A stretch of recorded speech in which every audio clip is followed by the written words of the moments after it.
Scholarship पर पढ़ने का ड्रीम जो है वो हर पाकिस्तानी का है। और अगर मैं स्कॉलरशिप्स की बात करता चलूँ तो जापान जो है वो स्कॉलरशिप ऑफ़र करता है, max scholarship. Japan ministry of education, culture, sport, science and technology जो है वो ऑफ़र करती है। और इसके अगर मैं की बेनिफिट्स की बात करता चलूँ तो ट्यूशन फ़ीस जो है वो बिल्कुल नहीं होती, 100% waiver for matriculation, entrance exam and university tuition fees paid directly by MEXT. ठीक है, ये उनका एक इदारा है जो कि मिनिस्ट्री ऑफ एजुकेशन है जापान का। ठीक है, और अगर मैं इसके मंथली लिविंग एक्सपेंसेस की बात करता चलूँ, ठीक है, तो वो बहुत ही ज़बरदस्त हैं।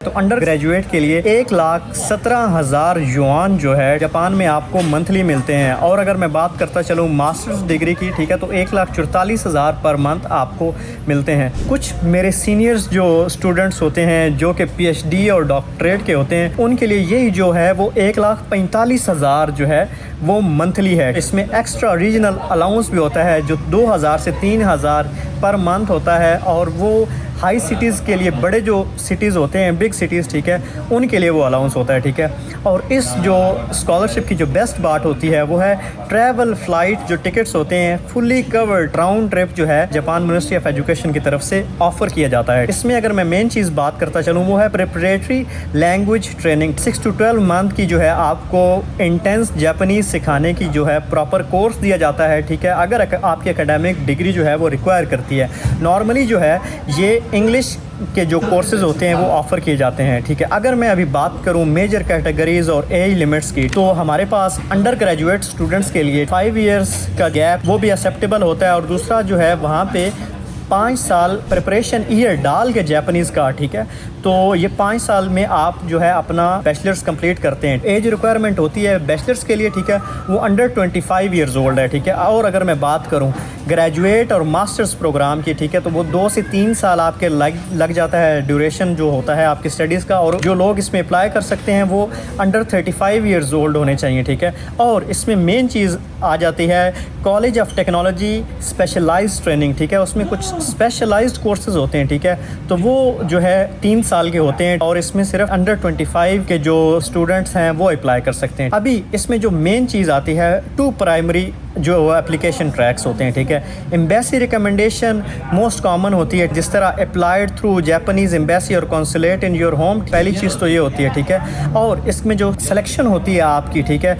वो कुछ चीज़ें इन्वॉल्व करती है, जिस तरह डॉक्यूमेंट स्क्रीनिंग वो करते हैं। ठीक है, उसके बाद रिटन एग्ज़ाम्स होते हैं और आपका एक एम्बेसी के साथ इंटरव्यू भी होता है और साथ में यूनिवर्सिटी के साथ भी इंटरव्यू होता है। और इसमें जो मेन चीज़ मैं अगर बात करता चलूँ तो उसमें ये आता है कि आपकी एक टाइमलाइन होती है अप्लाई करने के लिए। वो टाइमलाइन होती है अराउंड अप्रैल टिल मई। ठीक है, और इसमें जो है कुछ चीज़ें आती हैं। ठीक है, जिस तरह यूनिवर्सिटी रिकमेंडेशंस की मैं बात करता चलूँ, ठीक है, आपको एक स्पेसिफिकली, ठीक है, जो है जापानीज़ यूनिवर्सिटी में अप्लाई करना होता है। उसके बाद जो है आप सेलेक्ट होते हैं। एसेंशियल एलिजिबिलिटी चेकलिस्ट में कुछ चीज़ें आती हैं, नेशनलिटी आ जाती है, आपका एकेडमिक रिकॉर्ड आ जाता है, आपका हेल्थ आ जाती है, आपकी लैंग्वेज प्रोफिशिएंसी सर्टिफिकेट आ जाती है। अगर मैं बात करता चलूँ, ठीक है, तो उसमें यह है कि ये जापानीज़ स्टूडेंट्स के लिए नहीं होती। ठीक है, ये इंटरनेशनल स्टूडेंट्स के लिए स्कॉलरशिप होती है। ठीक है, अगर आप पाकिस्तानी हैं, इंडियन हैं, नेपाली हैं, तो ये स्कॉलरशिप आपके लिए होती है। और इसमें अगर एकेडमिक रिकॉर्ड की मैं बात करता चलूँ, ठीक है,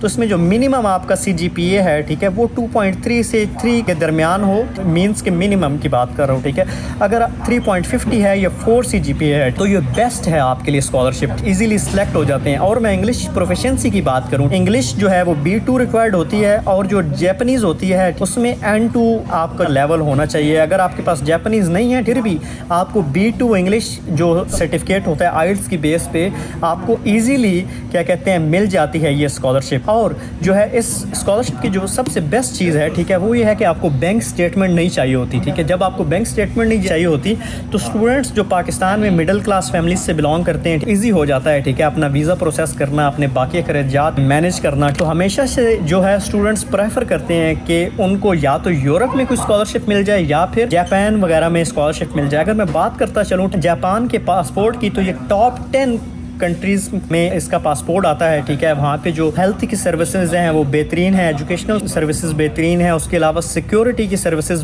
बेहतरीन है। और मैं अगर इसमें यूनिवर्सिटीज़ की बात करता चलूँ, ठीक है, तो इनकी टॉप यूनिवर्सिटीज़ आती हैं। इनका जो एजुकेशनल सिस्टम है वो इंतहाई डिफरेंट है as compare to other Asian ममालिक और यूरोपियन ममालिक। ये इंतहाई जो है वो डिसिप्लिन को फॉलो करने वाले लोग, अगर मैं उनके कल्चर की बात करूँ, इंतहाई सफाई पसंद है, अट्रैक्टिव डेस्टिनेशन है उन स्टूडेंट्स के लिए, ठीक है, जो यूरोप भी आने का ख्वाब रखते हैं। वो किस तरह कि अगर आप जापान में अपनी एजुकेशन कर रहे हैं तो वहाँ से यूरोप का शेंजन वीज़ा लगवाना भी ईजी हो जाता है उन स्टूडेंट्स के लिए जो क्या कहते हैं पढ़ना चाहते हैं। अगर आप मैक्स स्कॉलरशिप पे चले जाते हैं, ठीक है, तो वहाँ से आप क्या कहते हैं इरास्मस मंडे स्कॉलरशिप भी अप्लाई कर सकते हैं, इरास्मस प्लस अप्लाई कर सकते हैं। Like I have a shirt here, ठीक है, I am also part of Erasmus plus, ठीक है, मैं खुद इटली में पढ़ता हूँ, ठीक है।